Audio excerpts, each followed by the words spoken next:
Thanks for watching. We appreciate you. Please subscribe.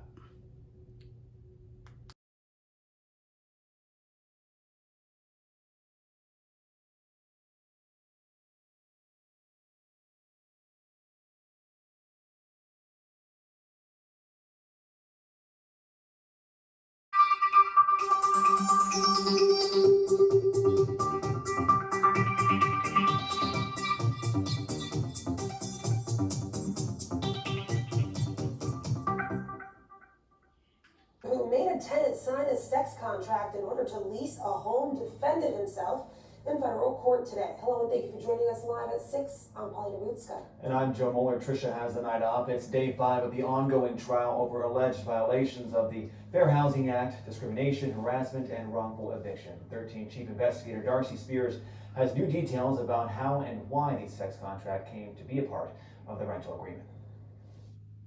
She made me do it. That's the landlord's defense to making his tenant sign a sex contract to get herself and her 5 children into a stable home. This is the home on Wedgebrook Street in Southeast Las Vegas. In November 2018, as you see here in his ad that's part of the court record, Alan Rothstein was a property manager and real estate broker. He was hired by the out-of-state homeowner to lease out the house. When a single mother on Section 8, a federal housing help program, inquired about the property, Rothstein let her move in and pay out of her own pocket to fix it up to meet HUD standards.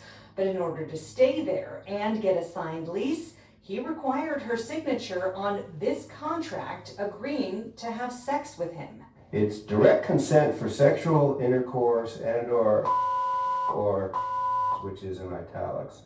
Who names a document that? In court records, Rothstein blames the tenant for the existence of the sex contract, saying he had to use it to protect himself.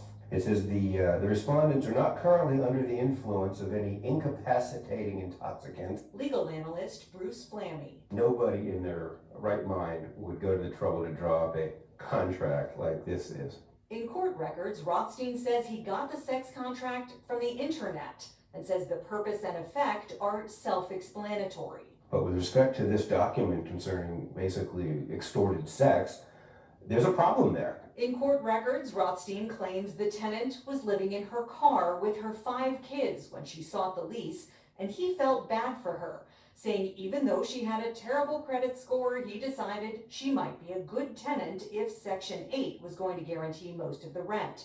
He goes on to claim that she stated she would do anything to secure the lease, and he took that to mean intercourse and sexual favors in lieu of monetary payment.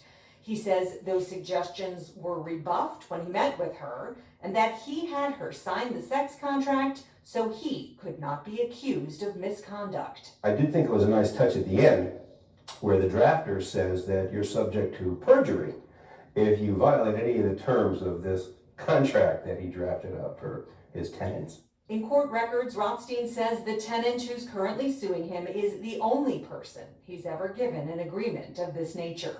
But with respect to the facts, I think we have to say thank God for strong women, because I think it's a valid point that this is designed to be utilized against people who don't have the resources to stand up. The tenant says she never had any sexual encounter with Alan Rothstein. I reached Rothstein on the phone today, and both he and his lawyer said they had no comment, at least while the trial remains ongoing. It's expected to wrap up early next week.